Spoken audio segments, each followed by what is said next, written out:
Hello friends. वास्ते गुन हुईया। अचानक से ये शब्द मैंने पहली बार तब सुना था जब जंतर मंतर पर एक पुलिस वाले को एक बच्ची छेड़ रही थी। पुलिस वाले अंकल वास्ते गुन हुईया, पुलिस वाले अंकल वास्ते गुन हुईया। अब ये क्या है जिसको कल दीपेंद्र सिंह हुड्डा ने संसद में बोल दिया? और एक बात तो आपकी माननी पड़ेगी और इस युग के करामात माननी पड़ेगी। इस युग में तकनीक इतनी तेजी से और इतने बहुआयामी स्तरों पर हम पर आक्रमण करती है कि अब देखिए ना, प्रधानमंत्री तक को इंस्टाबाज बनना पड़ा है, रीलबाज बन गए हैं वो। लगातार ये चौथा या पांचवा वीडियो या रील उन्होंने शेयर की है।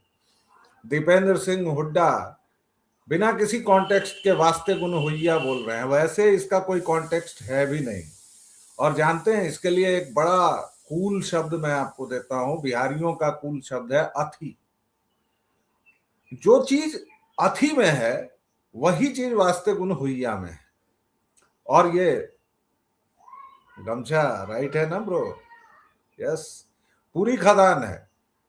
मतलब आप लोग गिनते रहिए, कल से मैंने शुरू किया है, कितने दिनों बाद मैं गमछा बदलता हूं या रिपीट करता हूं, वो देखिएगा। ये अच्छा लग रहा है, नीचे बूढ़ा भी है तो ये भी अच्छा लगेगा। लेकिन बिहार में कोई भी वाक्य हो, कहीं भी आप जब अटक जाते हैं तो अथी करते हैं। अथी कथी, मेथी। मेथी का इस्तेमाल नहीं होता है। कथी मतलब क्या? अथी मतलब वास्ते गुन हुईया। जो 2015 में आप लोगों के साथ, पता है मुझे सबसे दुखद क्या लगता है कि आप लोगों में इतना टैलेंट है, कूट कूट कर भरा हुआ है, लेकिन आप सब उधार का माल क्यों लेते हैं यार? अपना कुछ क्यों नहीं करते हैं? ये भी उधार का माल है। स्टैंड अप कॉमेडी में आप जितनी चीजें करते हैं, जितनी बुकराती आप कर रहे हैं, वो सब की सब विदेशों वाली है। और इसीलिए कोई रणवीर अलाहाबादिया या कोई समय रैना कभी फंस जाता है कि this is not cool in Indian environment to abuse one's own mother और फादर। लेकिन वो भूल जाते हैं और उसके बाद फिर ये अलग बात है कि 6 महीने बाद वो वापस आते हैं तो आप लोग दोनों बाहों और चारों पैरों वैरों से उनका स्वागत करते हैं और फिर उनको एक मशहूर सेलिब्रिटी बना देते हैं। 2015 में एक यूट्यूबर या टिकटॉकर, जो भी कहिए, उसने वास्ते गुन हुईया का प्रयोग किया और उसके बाद आप लोग धीरे धीरे ले आए। जैसे I love Banaras, I love Darbhanga, I love Bettiah, ये सब के जो लाल काले बोर्ड है ना, ये सब अमेरिका से शुरू हुआ था, एक उसके राज्य से। और वहां से हमने ये बीमारी पकड़ ली और अब हम कूड़े के ढेर पर खड़े होकर ऐसे फोटो खिंचवाते हैं। ये आई लव माई सुअर बाड़ा मैन, आई लव माई सुअर बाड़ा। लेकिन अब चलिए आप लोगों के हिसाब से कुछ सीरियस बातें करते हैं। संसद में राहुल गांधी बोले, प्रियंका वाड्रा बोली, आप लोगों की पूरी पूरी चर्चा हो रही है लगातार। सब आदमी जन जी जन जी जन जी। हालांकि जी क्यों बोलना है यार? जब तुम पहले ब्रिटिश इंग्लिश की नकल करते थे, अब तुम अमेरिकन की। जबकि अमेरिकन इंग्लिश ने, देखिए आप, वहां कालों की एक अलग अंग्रेजी है, गोरों की अलग अंग्रेजी है, स्पेनिश लोगों की अलग अंग्रेजी है, तो हिंदुस्तानियों की अंग्रेजी भी तो उनके हिसाब से होगी ना भाई। लेकिन हम लोग नकल में अकल भुला देते हैं, इसलिए हम लोग वो सारी चीजें ले आते हैं। अब देखिए, जेन जेड के बारे में सबने चर्चा की। बांसुरी स्वराज ने बोला, फिर किसी को डेलुलू हो गया, फिर वास्ते गुन हुईया हो गया। जबकि हो यहाँ, कैन आई गेट वन हो यहाँ, तो ओये ओये हो यहाँ, और फिर वो बदल गया वास्ते गुन हुईया में। लेकिन सबसे बड़ी और दुखद बात क्या है पता है? कि एक वैज्ञानिक को, आप लोग वैज्ञानिक सोच की बड़ी कदर करते हैं, आप लोग एकदम सब कुछ प्रयोगशाला में टंच चाहते हैं, तो वो जो चीज होती है वास्तविकता में उसको जरा देखा जाए कि कहां क्या कैसे हो रहा है। जैसे कि मैं आपको बताऊं, प्रियंका गांधी ने प्रोफेसर कामकोटी का मजाक उड़ाया और गौमूत्र विशेषज्ञ पर बोला, लेकिन आप लोग मीम बनाने से पहले जरा सोचिए कि गौमूत्र का सचमुच कोई कीटनाशक कीटनाशक आप लोगों को चलेगा? डिसइंफेक्टेंट चलेगा? ये प्रयोग है कि नहीं? जरा एक पीढ़ी पहले अपनी माओ से या दादियों से पूछ लीजिए कि जब घर में प्लास्टर नहीं होता था सीमेंट का, या फिर ये जो गर्मी की भट्टियां होती हैं, ये जो बड़े बड़े पत्थर हम लोग मकराना वाले स्टाइल के लगाते हैं, संगमरमर लगाते हैं या टाइल्स लगाते हैं, ये कितने अवैज्ञानिक हैं भारत के लिहाज से। और जब मिट्टी वाला घर होता था तो हमारी माएं उस पर किस चीज से करती थी? एक लेप पहले मिट्टी और पानी का होता था पोतड़े से, फिर उस पर गोबर का। आजकल तो गोबर भी प्रदूषित आने लगा है, क्योंकि हम लोग गायों को क्या खिला रहे हैं, और गायें सड़क पर भटक कर पॉलीथीन खा रही हैं, तमाम चीजें हो रही हैं। लेकिन उसका जरा प्रयोग सोचिएगा कि क्यों होता था, क्यों गाय के उपले जलाते थे हम लोग, मच्छर भाग जाते थे। और आज आपका कछुआ छाप या रैबिट होल या कोई भी कुछ भी काम नहीं कर पा रहा है, उनकी इम्यूनिटी बढ़ गई है। तो हमने खुद बिगाड़ लिया है। लेकिन आप लोग चूंकि वैज्ञानिक समझ गए हैं, इसलिए जरा काउ यूरिन पर जो पेटेंट हुआ है उसको मैं बता दूं। पेटेंट नंबर है WO200-203-2436A1 और WIPO यानी जो अंतरराष्ट्रीय संस्था है WIPO और PCT, उसके अंदर ये बाकायदा पेटेंट हो चुका है। वर्ल्ड इंटेलेक्चुअल प्रॉपर्टी ऑर्गेनाइजेशन विपो, और PCT मतलब पेटेंट कॉरपोरेशन ट्रीटी। और ये भारत की तरफ से किन्होंने किया है? ये भारत की तरफ से इन्होंने किया है प्रीत सिंह खनूजा, सुशील कुमार और अजीत कुमार शासनी ने। इसका विषय क्या है कि गौमूत्र को डिस्टिल करके, आसवन मतलब डिस्टिल करके, उसका जो अंश होता है वो एंटी इन्फेक्टिव, एंटी कैंसर और पोषण संबंधी दवाओं की प्रभावशीलता बढ़ाता है। पहली बार जब पेनिसिलिन बना था तो उसमें गौमूत्र और यहां तक कि सूअर के भी कुछ अंशों का उपयोग किया गया था। ये होता है। अब पूरी दुनिया में हम गंगा को मां कहते हैं, पूरी दुनिया में हर एक नदी का पानी खराब होता है, हम लोग लगातार लगे हुए हैं कि गंगा को मार के रहना है। लेकिन गंगा मैया है कि मानती नहीं है, अभी भी उनके पानी में खराबी नहीं आती है, जबकि हमने तो अरबों लीटर मल मूत्र डाल के गंगा मैया की ऐसी तैसी कर दी है। फिर भी गंगा मैया है कि मानती। यमुना का चरित्र अपना है, सरस्वती विलुप्त तो हो गई। आप जितनी नदियां हैं, आप झेलम कहेंगे मैं वितस्ता कहूंगा, आप चिनाब कहेंगे मैं शतद्रु कहूंगा, और इस तरह से तमाम चीजें आप देखते जाइए। उसी तरह दूसरा, खड़गे साहब बोल गए कि मनुस्मृति में लिखा हुआ है कि वेद पाठी की जेवा खींच लो और उसके कान में डाल दो। कान में डाल दो लिटरली। और अब ये देखिए, ये दोनों तरफ के लोगों के लिए, भीम मीम वाले भी और स्वर्ण रजत वाले भी, इन दोनों तरफ की नई पीढ़ी के लोगों से कहना चाह रहा हूं कि भाई थोड़ा सा देख लो यार। पहली बार मनुस्मृति का नाम आपने कब सुना, ये याद कीजिए। आप अगर हिंदू हैं, क्या आपके घर में मनुस्मृति है? अव्वल तो होगी नहीं। अगर है तो उसको पूरा पढ़ गए, थोड़ा बहुत भी पढ़ लीजिए। आप देखिए कि आप में से कौन मनुस्मृति से चलता है। आप पूरे इतिहास में से देख लीजिए, इधर 1152 के बाद तो मुगलों, तुर्कों, हूणों और अंग्रेजों ने शासन किया, मोर और लेस। कभी थोड़े इलाके पर, कभी ज्यादा, कभी कम, कभी बेसी। इसमें ब्राह्मणवाद कहां से आ गया? इसमें मनु महाराज कहां से आ गए? ये सोचना चाहिए। ये नीला मेरा भी है, लेकिन एक नीला पटका डाल के और आप जय भीम करते हुए कुछ भी आए बाएं शाएं बोल रहे हैं, इसका कोई मतलब नहीं है। उसी तरह स्वर्ण रजत वालों को भी ये समझना चाहिए कि भाई हुए हैं, अभी भी हो रही हैं एट्रोसिटीज, लेकिन उनको देखिए कि वो इसलिए नहीं हो रही हैं कि आपकी जाति है या ये।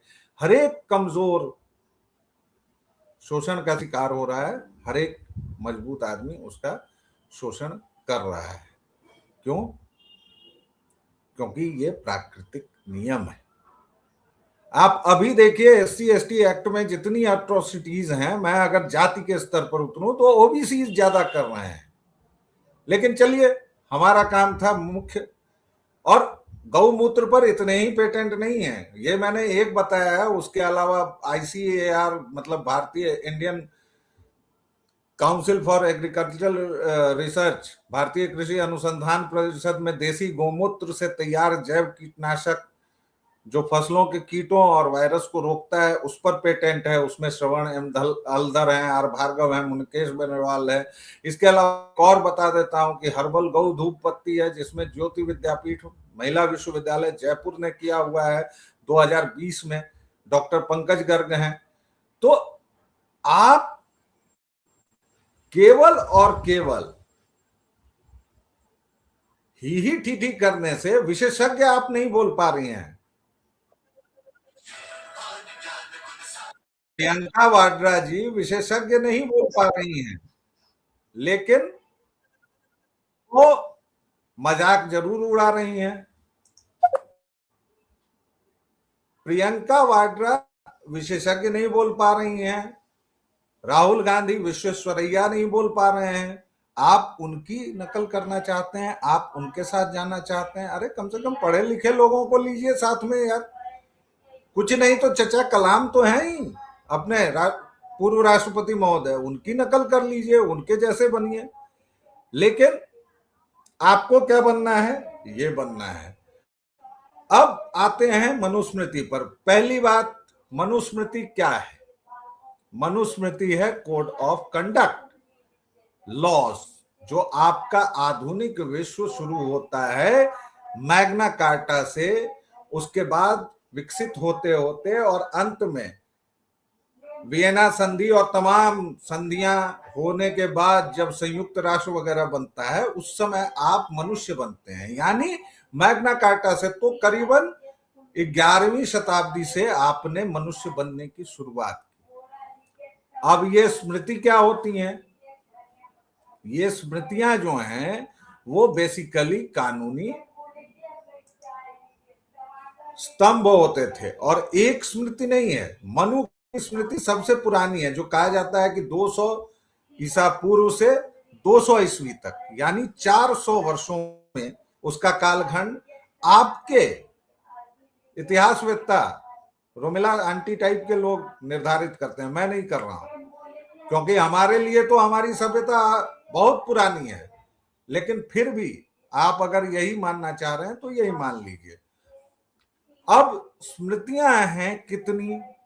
18 स्मृतियां हैं। उसमें मनु है, उसमें याज्ञवल्क्य हैं, उसमें नारद हैं, बृहस्पति हैं, कात्यायन हैं, पशर हैं, दक्ष हैं, विष्णु हैं, आपस्तंभ है, गौतम हैं, वशिष्ठ हैं, हारीस हैं, यम हैं, शंख हैं, लिखित हैं। शंख और लिखित दो भाइयों की कहानियां हैं, इसको पढ़िएगा गूगल में करके, वहां है, मिली हुई है। संवर्त स्मृति है, उष्णस स्मृति है और अत्रि स्मृति है।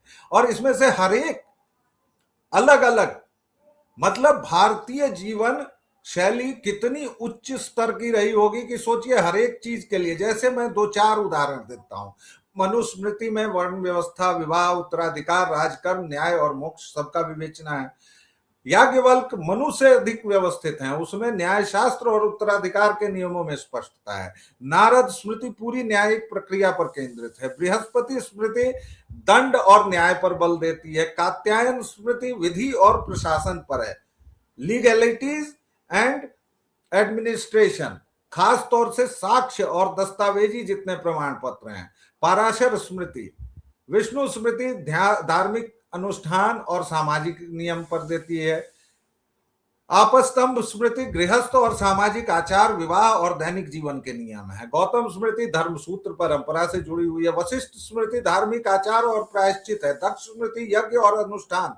सोचिए, जिन दक्ष का प्रभु शंकर ने, महादेव ने अपने ससुर जी का सिर उतार लिया था, उनके नाम पर स्मृति है यज्ञ और अनुष्ठानों का। धार्मिक विधानों का संकलन उसमें है। यम स्मृति दंड और न्याय के लिए, अपराधों के लिए कठोर दंड विधान है। शंख धार्मिक अनुष्ठान के लिए लिखित अनुबंध और लेन देन, व्यापारिक विधि पर बल है। इतनी स्मृतियां हैं। और आपको मैं बताऊं, जो हिंदू कोड बिल बना, जो हिंदुओं को 8वें दर्जे का नागरिक यहां बनाया गया, उसके लिए भी आपकी याज्ञवल्क्य के स्मृति को ही निशाना बनाया गया, उसी के आधार पर चला। क्यों? क्योंकि याज्ञवल्क्य स्मृति में 2 भाग थे, मिताक्षरा और दाय भाग। उसी के आधार पर अभी भी उत्तराधिकार और तमाम नियम हुए हैं। दाय भाग विशेषकर मिथिलांचल और पूर्वी भारत में चलता है, जिसमें पिता के मरने के बाद पुत्र को उत्तराधिकार मिलता है। और मिताक्षरा जो है वो बाकी भारतों में चलता है, बाकी भारत के हिस्सों में चलता है। उसमें जन्म से ही पुत्र को हिस्सा मिलता है। अब ये तमाम चीजें हैं। अब इसमें अगर आपको विधि शास्त्रीय महत्व का देखना है तो मनु, याज्ञवल्क्य और नारद हैं। दंड और न्याय पर अगर देखना है तो बृहस्पति, कात्यायन और यम हैं। अगर प्रायश्चित और धार्मिक आचार पर देखना है तो पराशर, वशिष्ठ, अत्रि हैं। उष्णस राजनीति और युद्ध नीति पर लिखते हैं और लिखित अनुबंध और व्यापारिक विधि का महत्व बताते हैं। मुद्दा यह है कि ये सारी की सारी स्मृतियां विलुप्त हैं लगभग, जैसे हमारे वेद विलुप्त है। पहली बार एक अंग्रेज विलियम जोन्स ने, यह वही विलियम जोन्स है जिसने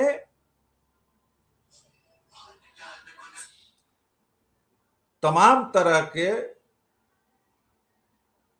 अनुवाद किए और जिसने ये बवेला मचाया कि भाषाओं के आधार पर आर्य और द्रविड़ का जो नाम किया इसने। उसके बाद इसने 3 किए थे, किसी पर उतना बवाल नहीं मचा। ये मनुस्मृति, और आप जो जलाते देखते हैं ना ये जय भीम जय मीम वालों को, वो केवल और केवल A4 साइज के फोटो जलाते हैं। अभी ये हमारी आपकी चंडू खाने की बातचीत जारी रहेगी जनसेट, और इसमें हम तमाम बातों को करेंगे। अगर आप तक ये पहुंच रहा है तो अपने और दोस्तों तक पहुंचाइए और उनसे कहिए आप किस विषय पर बात करना चाहते हैं, हम उन सब विषयों पर बात करेंगे। हमें कोई इशू नहीं है बात करने में। वास्ते गुण हुई या यो मैन। मुद्दा यह है कि पढ़ा जाए साथ में और समझा जाए, क्योंकि आप उस भीड़ का हिस्सा हो रहे हैं जो गालीबाज है। आप उस भीड़ का हिस्सा हो रहे हैं जो कौवा कान ले गया तो कान देखने की जगह कौवा के पीछे जा रहे हैं। मनुस्मृति हो या कोई भी चीज, अभी तो हमने जस्ट आपको भूमिका बताई है, अभी तो लंबी चलेगी चर्चा। अभी तो हम ब्राह्मणवाद पर भी आएंगे कि क्यों ब्राह्मणवाद होना चाहिए, ब्राह्मणवाद क्यों जरूरी है इस देश के लिए। इस देश को अगर बचाना है तो ब्राह्मणवादी हर एक व्यक्ति को बनना पड़ेगा। इस देश के हर एक व्यक्ति को, यहां तक कि मुसलमानों को भी, ईसाइयों को भी और सिखों को भी ब्राह्मणवादी ही बनना पड़ेगा। ब्राह्मणवाद के बिना चारा नहीं है। और चंडू खाना तो आप जानते हैं। चंडू दरअसल जब तक यहां पर अफीम वगैरह पर रोक नहीं लगी थी NDPS के तहत, तब तक एक बार की तरह का चीज होता था चंडू खाना जिसको कहते थे। वहां पर चारपाई बिछी रहती थी, खाट बिछे रहते थे, क्योंकि वो अफीम की गोली टाइप का होता था जिसको हुक्के वगैरह में भर के पीते थे। उसके बाद स्थिति ऐसी होती थी कि व्यक्ति लंबा लेट जाता था, 1.5-2 घंटे के लिए मंगल ग्रह की यात्रा पर निकल जाता। और इसीलिए मैं इस देश को चंडू खाना कहता हूं, क्योंकि आपके कंधे पर लोगों ने जो बंदूक चलाई है उन बंदूकों को सफल मत होने दीजिए। आप अपने देश से, आप अपने माँ बाप से, आप अपने परिवार से बहुत प्यार करते हैं। अपने आप को उस गालीबाज कौम का हिस्सा न बने। अभी के लिए इतना ही। चाहें तो व्यालोकवाणी के पुराने वीडियोस भी देख सकते हैं। और मुझे बताइए कि ये जेन जेड और चंडू खाना की जो सीरीज चल रही है, इसमें आप और क्या सुनना चाहते हैं। हम वहीं से बातचीत शुरू करेंगे और हर एक विषय पर बात करेंगे। अभी के लिए इतना ही, फिर मिलेंगे, तब तक के लिए जय जय सिया राम।